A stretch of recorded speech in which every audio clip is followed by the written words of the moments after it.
simulabanga ko ng'anyiize, simulabanga ko ng'ayomye n'omuntu, banga limaze ne sematimba okuviira ddala mu aromatic. Assalamu warahmatullahi wabarakatuh.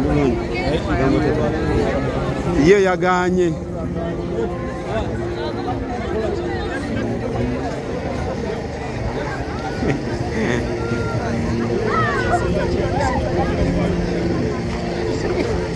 Mwana mkasikire.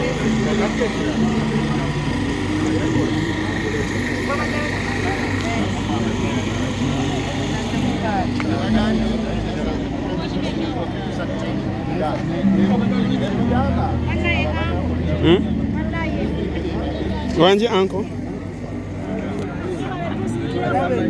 Amina. Amina.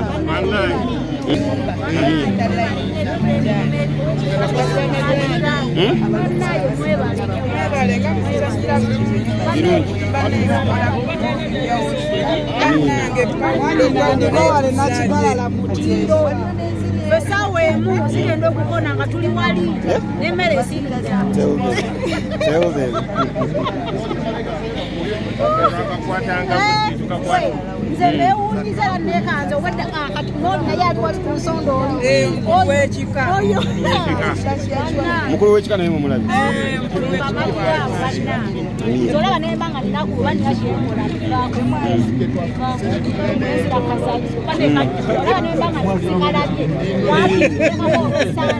ona nenkalaba okuba ku mando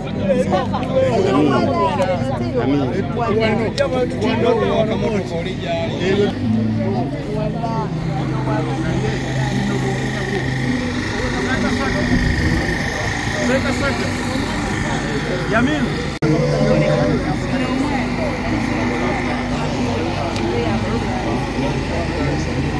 Yabada pada content yaisemu na kukuta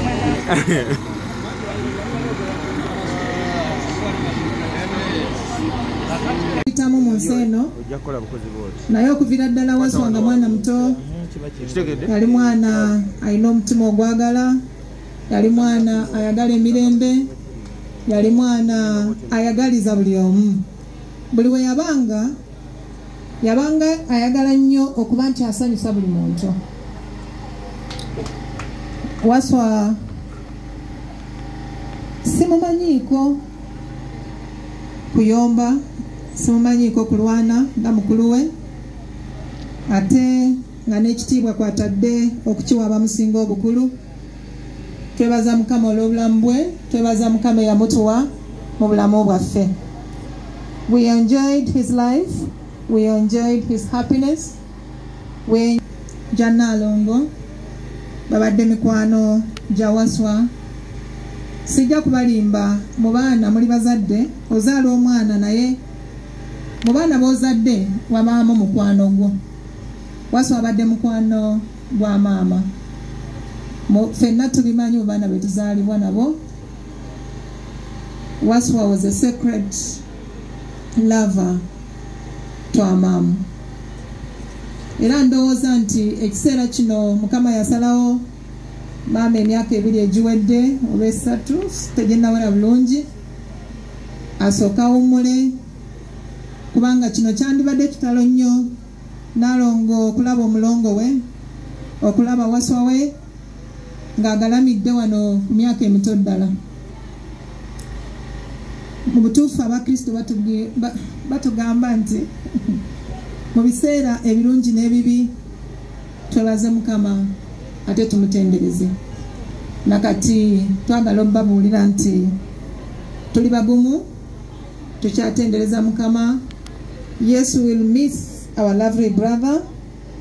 We will miss tetulina gye tulaze, era tubeebaza okugenda maaso, okuba nti mujja kugenda maaso n'okubeera naffe. Njagala okusiimira, njagala okwebaza ndowooza olw'ensonga eyo njagala okuyimusa abaana bonna abazaalibwa mu maka gano, nga oggyeko abavudde e Kampala n'abavudde e Kigali. Abazaalibwa wano mu maka gano njagala muyimirire ab'eŋŋanda, ab'emikwano, ab'emirirwano batulabe. We muli kutuusa Kiza Ronald mwandibadde muyimirira, bwe muba muli wala munaalabika. Kansabe ba sisters Buzindu family, sisters from Kampala, Buzindu family, bebaza nnyo olw'okubeera nti munjagadde, mutwagadde, buli kiseera mubeera naffe. Kitalo Waswa abadde mukwano gwa buli omu, abadde mukwano gwammwe, abadde omuntu ayagala buli muntu. Olw'ensonga eyo twagala okubasaba nti amaka gano gammwe wetuli tulina okubeeranga n'abaana abato be tusinga obukulu mu kiseera kyonna kye baba batwetaaga. Muyinza okweddirayo. Njagala munzikirize neebaze ali mu linnya ly'omuko omwami waffe omukulu, mulamu wange,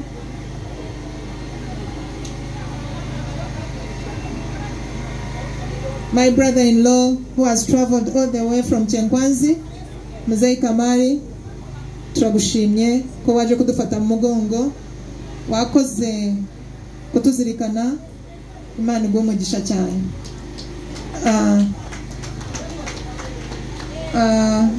Brother-in-law Wilbur, emirimu gyo tugimanyi mu maka gano, wamu ne mukyalawo Edith, tukwebaza byokola byonna tubiraba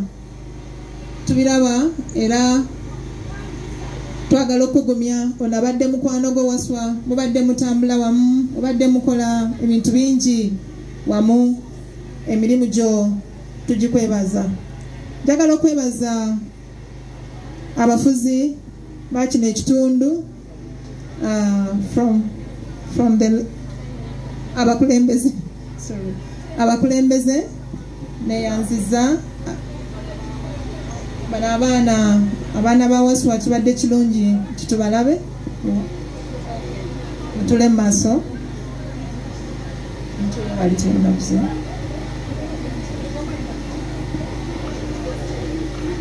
Alright.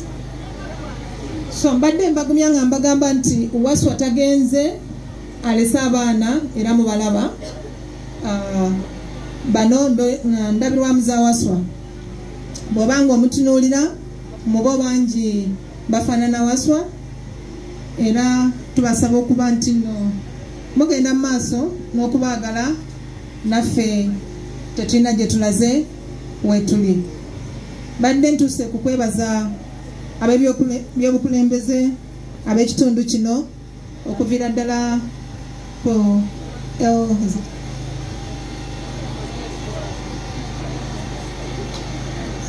okuviira ddala ku LC, awo akakiiko akafuga ekyalo tubeebaza. Mu bujjukuli Kinyarwanda munana kiizi, mu bujjukuli mazima, mubaddengawo Lubeerera, mubaddengawo Salongo, abangi mwakola nabo, mwakola naye Salongo muzadde waffe, Nalongo mwakola naye muzadde waffe, era nakatama kamukyagalimu temwatwerabira. Tubeebazizza nnyo, tubeebaliza ddala. Nga mmaliriza, njagala obajjukiza nti omukwano Waswa gwatulekedde tugutwale mu maaso, twagalane, atubeerere a candlelight y'okwagala, kubanga biwa emirembe. Waswa yali mukwano gwange, twakola ebintu bingi nnyo nga tuli bato. Nali musinga obukulu, Waswa ayinza okubanzirako omulundi gwa kusatu, naye twatambula olugendo luwanvu. Abadde mwana yagalika, abadde mwana awulira, abadde mwana gw'olaba nti buli lubeerera bw'aba akusanga alina omutima ogwagala. Ebyo bituyamba okutambula mu nsi eno noba nti olina emirembe na buli muntu nga togenderera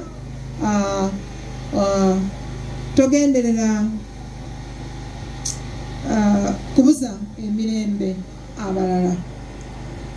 Njagala okumaliriza nga buli muntu mu kiti kye mwebaza olw'engeri yonna gye mwatusapotinze, sente, abatukubidde amasimu ne mutugumya, abagenda okulaba waswa ew'omusawo, waliwo abakutte bills items ne bazisasula. Mwenna tubeebaza, Mukama ayongere okubeera nammwe. Mwebale nnyo, mwebalire ddala.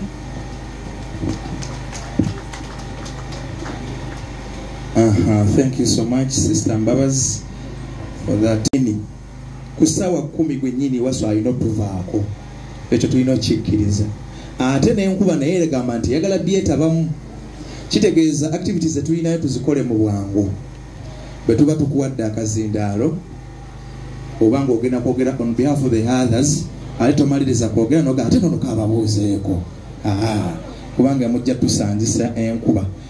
Ab'emmere bangambye nti bagimaliriza kati bagenda giteeka ku mmeeza. So nga bagiteeka ku mmeeza tugenda kuba tweyongerayo ne bino ate era kubanga bye tulina okukola birina okugwera mu ssaawa 2 okuva kati paka ku ssaawa 10. Munzikirize akadde kano kennyini. Nagambye alina obubaka bweyagala obubaka obw'okusoma, genda ku mmeeza eri obubaka bwo obutwalewo bamale babulabe then babuwandiike bajja kubanga babutuwa.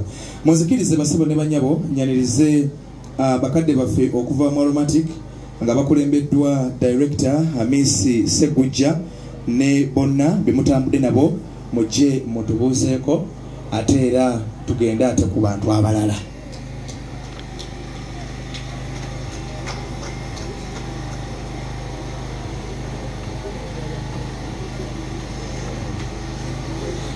Amabugo temugawanze nnamuko obuzibu bwa ssente abadde andeetedde mabugo mugende wali. Saagala kuleka linnya binga ngenze amabugo gakema mugende wali. Kalisatu okuwala. Assalamu alaikum wa rahmatullahi wa barakatuh. Omukama mulungi obudde bwonna omukama mulungi era zembera ze weewaawo. Segujja Hamisi Saalongo lyerinnya lyange okuva mu Aromatic Entertainment ate era nga nze Director CEO wa Afrovision Films Limited, company esembyeyo okukola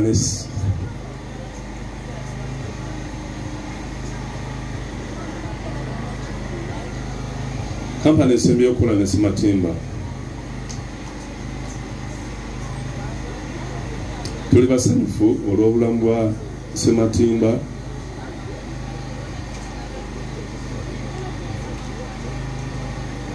Tukoze naye ebbanga ddene okuviira ddala mu Aromatic Entertainment. Mujja kungumiikiriza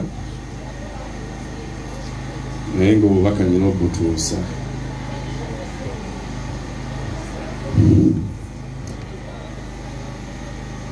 Matimba mumanyi okuva mu Aromatic Entertainment yatwegattako omwaka gusijjukira bulungi naye nga emyaka nga 10 emabega mu Aromatic. Tukoze naye films nyingi nga Aromatic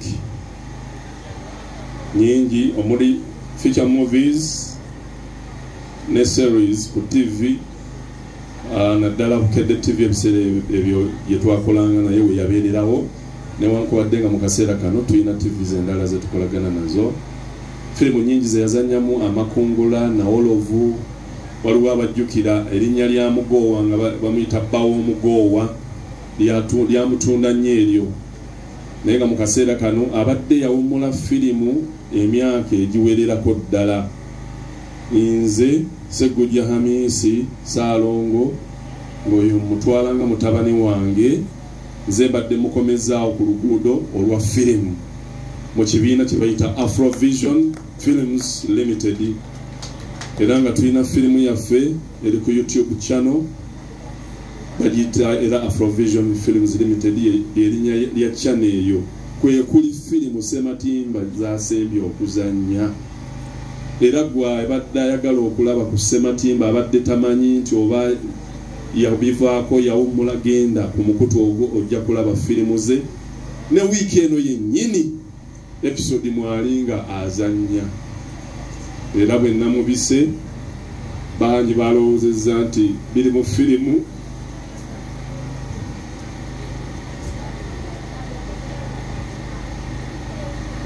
naye nga byaddala Ssematimba yafudde. Nafuna essimu okuva ewa Brenda Julie mukyala wa Ssematimba yankubira ngamba papa tugenze kiruddu mu ddwaliro Ssematimba afunye stroke pressure mukubye naye tamanyi biri ku nsi ne tuwuliziganya paka Mulago. Olunaku lwe yafudde nayagadde ntegeeze ensi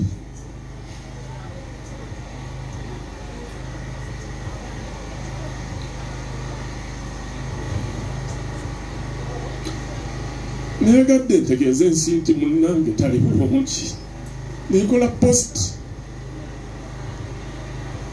emusaasira obulwadde nabadde waka nga sinnavaawo nenetolola mukaawo nga maze ogitaaginga buli bumu gyeyina okulaga abagoberera page ya Afrovision eya Facebook tuteekayo buli lunaku post nagambye kanteekeyo munnange musaasire ne ku bulwadde era post gyeri mu ddakiika 10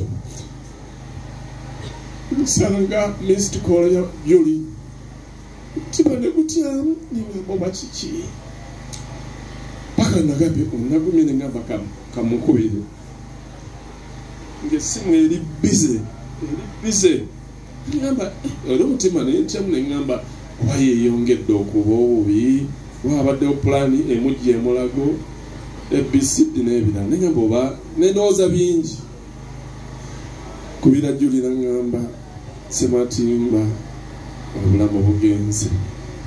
Allahu Akbar. Nasoose napunga mukko nendaba Ssematimba abadde ateeka life ku set Ssematimba bwaddala nga olumu babaawo nebepulira nga njagala laba ku Ssematimba tube ne vibe nesobola omuwayo siini emu bweti nemusibyawo olunaku lulamba just to a vibe. Ssematimba teri muntu azzikawo mu bulamu tukyogerako nti tufiiriddwa omuntu atazzikawo teri atazzikawo ne bwabeera atya naye wabaawo abagendako ne mulabanga tufiiriddwako omuntu ow'amaanyi oyo mutabani wange era abadde apita muzeeyi simulabangako ng'anyiize simulabangako ng'ayomye n'omuntu banga nemaze ne Ssematimba okuviira ddala mu aromatic Ssematimba nali naye ku Mande twamushutinga ku Mande abakweyanjula obulumi nina bw'amaanyi naye kiwasabye mukama wange nsaba nkisukkeko nsaba okwebaza Prince Jonah Kibinge ono alinga kitaffe mu mulimu guno gwa firimu lwakuba akaseera kazibu. Bassebo ne bannyabo abakungubazi mwenna kitalo nnyo ekyokuvibwako Waswa Moses Ssematimba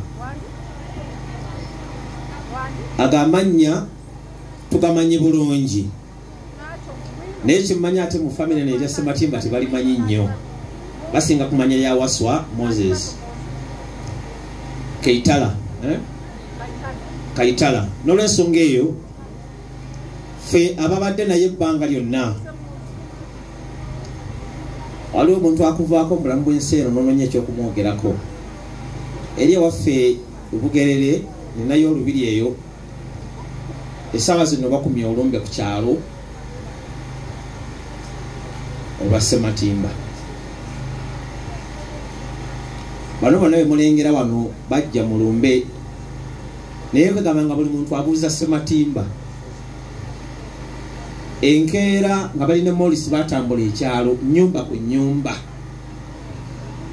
obanga ku muntu ajja ku kyalo ne bamumanya nnyo okusinga mu abazaalibwako badde njogera ne artist munnaffe oli Bazira nga tulabye twogera ku Ssematimba olwokuba tubudde butono nga butalisa okwononeka nyinza butasobola kubyogerako ebiseera ebisinga amaanyi g'omuntu tugategeera nnyo ng'amaze kugenda noga nti nekino abadde akirina fe tuba tulowooza nti Ssematimba abadde w'amaanyi mu movie industry kumbe ne mu music industry ng'ate w'amaanyi nnyo n'okusinga mu movie industry kugamba ekyo mbadde ekyogera ne muganda wange oli wali neneewuunya Muzira nga ngamba nti ate mwe temumutegeera ate ffeno mu music ate tumutegeera nnyo era tuba tuli mu nteekateeka yakutusasula kugenda ne Morrison ali mu music nga bagenda mu bizinga eyo ategesa ebintu ebyenjawulo kakati bwe tuvibwako omuntu eyenkanidde awo kiba kinene naye ekisinga okuba ekikulu ennyo industry ne badde ekyakula bukuzi nze nyimaze mu myaka 25 Ssematimba myaka nga 10 ekyakula tuyina obuyinike bungi tuyina ebitusomooza bingi naye tusaba waliwo wano system abadde asinga okubeera naye naye kiyinza okubeera ekizibu ennyo tusaba ffenna mwandu tukwatagane nnyo naye Amisi ntusaba obeere kumpi nnyo ne maama w'abaana ffe nga abakozi ba firimu tulina byetusobola okukola byetusobola ne bitakola ki ne byetutasobola bw'ona omubeera okumpi byetusobola okukola tujja kusobola okukola ki okubikola byetutasobola tujja kusobola kukola ki kubikola era naye musaba akubeere kumpi nga papaawe tusobole okumukwatizaako ku mulimu omuki omunene basebo ne bannyabo nze mulangira Nakibinge Ssematimba ono nkoze naye emyaka 10 naye kyetusinga okumwegombako n'okumwogerako ekitasangikasangika bwe buyonjo Ssematimba ng'ayambala n'anyuma n'anyirira nga muyonjo nnyo nnyo ate nga bw'akwagala akwagala nnyo nnyo abantu abo tebatera kusangika asobola okwagala ennyo n'atanyiiga ne yeetonda buli kaseera mukama wange nsaba kunsonyiwa kunsinze nkoze ntya saakitegedde kwegamba mu mbeera efaanako bwetyo ne ssente zaalina nga badde gimina gye mugenda waaki ate ye asigalamu ne mukola ki ne mugenda tusaba Katonda amuwe ekiwumula eky'emirembe bino bitugamba nti ebimusobyeko Katonda musaasire kuffe tewali bimusobyeko kubanga abadde mulungi nnyo gye tuli tugenda kukusibwa nnyo Ssematimba tusaba Katonda ab'amaka gano abagumye mbalabi wano mwanyinaze Faibe Nassolo ne mwanyinaze kitalo nnyo ekyokuvibwako muganda waffe ono ate mwebale kubeerawo mu famire eno mwebale nnyo mwebalire ddala tujja kukwatagana twongere omeka nga tubeerawo Katonda ayongere okubagumya amanyi erinnya Najib Sulaiman Kajiri okuva mu Aromatic Entertainment. Assalamu alaikum warahmatullahi wabarakatuh. Mukama waffe yeebazibwe. Nze Morris Gibbons Kaweesa nzanyira mu Aromatic Entertainment. Tunyoleddwa nnyo ffe nga Aromatic Entertainment okuviibwako yali memba waffe ate ng'era abadde akyali memba waffe kuba abadde ayanirizibwa wonna waakomerawo mu Aromatic Entertainment. Mukama wange Issa Ahmed Lubowa antumye n'aŋŋamba nti anyolera wamu nammwe kitalo nnyo kitalo ddala era naye sawa yonna agenda kuba nga atwegattako ne bammemba ba Aromatic Entertainment nabo bagenda kutwegattako okwerekera muganda waffe. Sirina bingi Mukama amuwe ekiwummulo eky'emirembe. Mbalamusizaako bannange kitalo nnyo ekya Ssematimba nze ebigambo ebyange bitono ddala lwakwasogedde manya naye ndowooza abasinga mu mmanyi. Nze Fiona Fish eryo lintundako gyenkolera n'okungatta ku firimu. Ndi mukyala muzannyo wa firimu. Sematimba mpangaddeko naye nga tuli mu kibiina kyekimu. Nze ekigambo kimu bannange kye nasaba tusagire Sematimba kyetokka by'omu mutamiya. Kale tweyanza nnyo tweyanzege bakadde baffe mulangira. Kale aba Afrovision abatasobodde nya netubalina weewaawo nze nsanga Sematimba mu 29 netutandika okukwataganira kati awo ekya Sematimba netukivaako ffe tweyita jjajja oluwa ebityo. Sematimba abadde musajja nnyo era akyali musajja nnyo. Abaana baffe n'ababadde nabo balina okubakubiriza kujja nange yazaalibwa kuno ku kyalo kwe tuli omwaka gwa 1985. Abamanyi okubala mu mbale y'amangu mangu abadde ku nsi kuno awangaddeko emyaka 40. Bebaza Katonda w'emyaka egyo. Yasomerako ku St. Francis Chiwawu Primary School ne secondary, ate secondary n'agisomera ku St. Paul ne ku St. Paul High School Rweza. Gye yava we yayingirira mu kuzannya firimu n'okuyimba. Obulwadde obumuse kuleesa alese abaana. Owandiise 14 oba owandiise 4? Bana wano ndabawo 1 ne 4 gitadde mu braketi abaana 4. Kale alese abaana tugambe nti alese abaana kubanga oyinza okugamba 4 ewajjayo ate olekula omulala. Alese abaana. Azingiddwa mu Mbogo ne Keesi.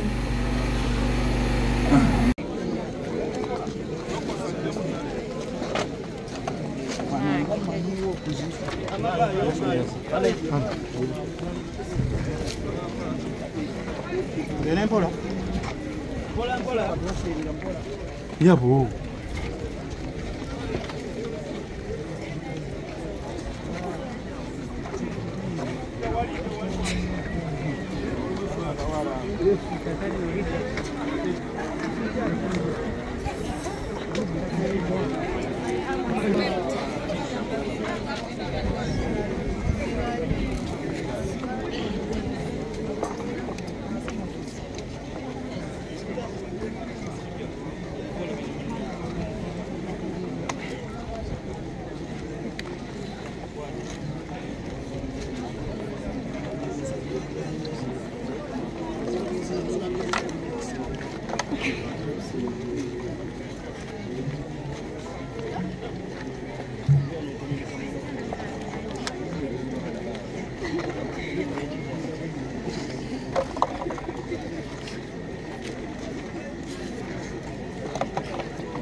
abatta bannaabwe, wabawo abayayanira amataka, waliwo abayayanira amayumba, wabawo abayayanira abakyala, waliwo abayayanira abaami. Naye Bayibuli egambye byonna butaliimu. Kwe kusembeza Yesu Kristo ng'omulokozi waffe. Kubanga Bayibuli egambye bino ebitusaba naffe ebitwekubye ekikonde byonna bukola butya? Butaliimu. Tubeere n'ekigambo ekigamba nti twagalanenga.